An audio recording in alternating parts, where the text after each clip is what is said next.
Hello, guys. How are you? Welcome back to my channel. My name is Lisa. I'm the Self Mastery Princess. And if this is your first time, welcome. If this is your second time, welcome back. We are very happy to have you. Don't forget to like, comment, subscribe, and share the video. We're on our way to 1K, and I know you're going to help me get there. Let's jump right on into it. Today, I'm going to be talking about 3 easy ways to respond versus reacting. This is so important on your journey to self-mastery because you're going to have to be able to exercise a high level of emotional control if you're going to want to learn how to master yourself. So I can't think of any other way than to learn the difference between responding versus reacting. Let me give you guys a little bit of information about this. Before I started doing self-mastery, I was in the reacting mode most of the time. Anything happens, I'm freaking out, I'm getting upset, my heart is beating fast. It's just, I'm like just saying whatever comes to me, you know. And that really can be detrimental to you because your emotions are all over the place. You don't know how to handle it. Like, you get overwhelmed, you get anxiety. So the difference between the two, when you react, you're not thinking about what is happening right now. Somebody cuts you off. We all know these people. You're driving, somebody cuts you off. You see those people giving them, you know, the not nice finger, you know, or they're yelling and stuff like that. A person who is going to respond is going to see that person cut them off and they're going to say, I mean, this is kind of annoying, but maybe they are on their way to the hospital. Maybe something went wrong. Maybe they're just having a bad day, and they're going to continue. So when you react, it's like your consciousness is not there. You're not thinking. That's why a lot of the time when people drink and they get drunk, reacting, and they're just saying the first thing that comes to mind. So that's why, you know, they always say, I think it was like a drunken mind speaks sober thoughts or something like that. But the funny thing is that when I started this journey, I really didn't understand that the only difference between reacting and responding is that your external thing that comes out, that's the part that's different. So let's say, for instance, the same thing where somebody's driving, I'm driving, and I'm in the phase before I learned self-mastery. Of course, I'm driving, somebody cut me off, and I'm like, what? Why did you cut me off? You crazy. Da, da, da, da. Now, if I'm responding, I could have that same level of emotion, but before it comes out my mouth, I'm going to think, do I really want to do that? You know, people got guns. You know, I'm trying to get to where I'm going. And it just stays there. So when you're responding, you identify the unpleasant feelings and emotions before you respond. So you still, it's not that when you respond, you don't feel your emotions, you don't say anything. No, you might feel those emotions, but you start to think, okay, what's happening? How is this gonna affect me? Is this really worth my energy? Like you run it through. When you are just reacting, no second thought if a positive or negative outcome will occur. Very little control.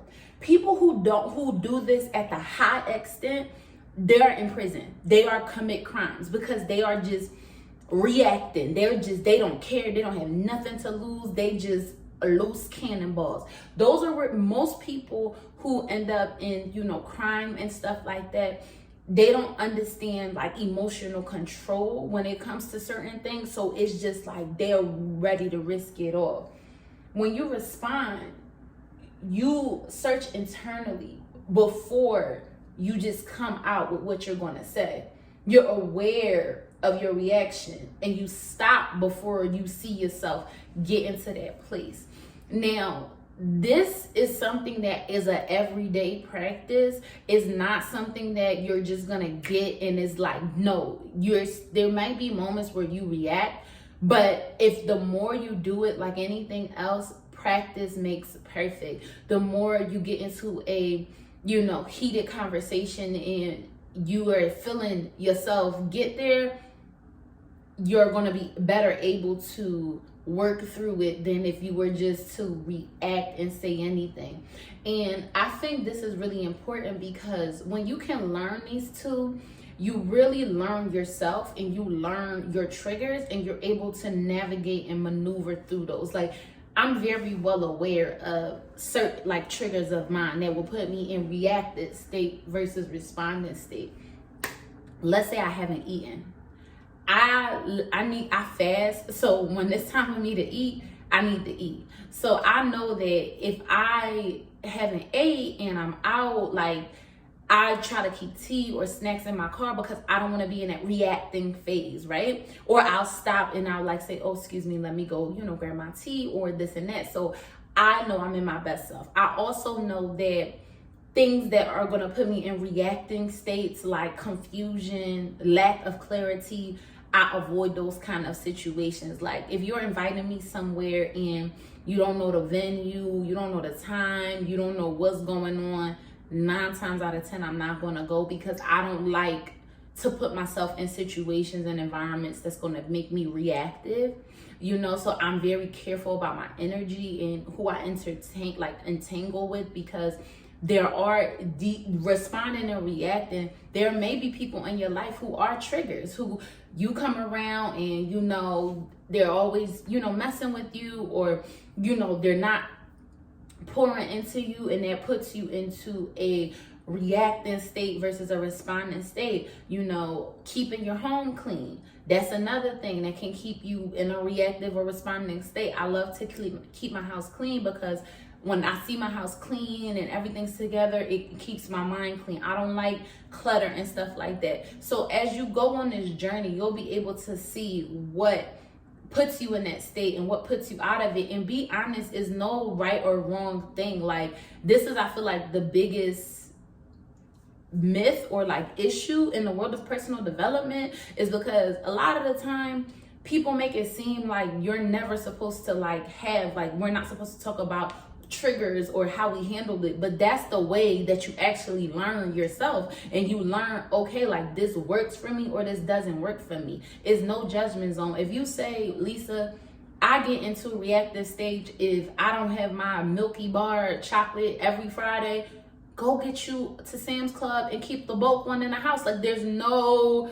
judgment here. But I think a lot of the time we're so afraid of what our natural triggers are, or things that upset us, that we won't say it or we won't even explore it because we're like, we don't want to be like an eyeball, or we don't want to whatever. And it's like, no, like, you need to know. And even in like personalities too, like, there are certain personalities that instantly will put me in like reacting type of like spaces, like, I'm a very open-minded and respectful person. So like, a person that doesn't understand basic respect and that's very like abrasive is going to put me in a reacting like situation. So I try to not put myself, if I happen to be in those type of environments, I'll try my best to remove myself, or I won't engage with people like that. Like, I don't judge you, but if you're gonna like make me a reactive person, I'm not gonna like entertain those type of things. Like, you know what I mean? There are actually foods that contribute to your being responsive or reactive. Some foods that make you reactive are corn, rice, dairy, and sugar. And foods that make you responsive are avocado, green tea, sweet potato, and vegetables. This was huge on my journey when I figured out that even foods have the ability to turn us into responding versus reacting. And this is something that you can test as well.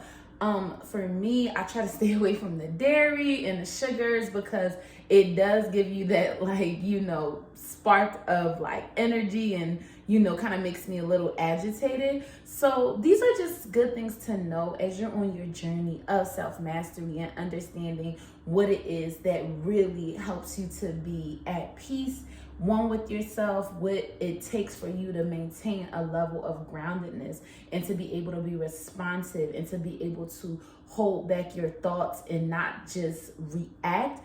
It is something that can be a little tough at first, but like anything we talk about on this channel, with time, it can be learned. So just to recap, we are talked about on this video how you can react versus respond. Reacting happens when you just say the first thing that comes to your mind, and responding is when you have those feelings, but you just consider the different possible outcomes of how things can go. But guys, this is all I have for you on today's video. I hope the rest of your day is lovely. I'll see you in the next one. And don't forget to like, comment, subscribe, and share this video. I'll talk to you soon. Bye.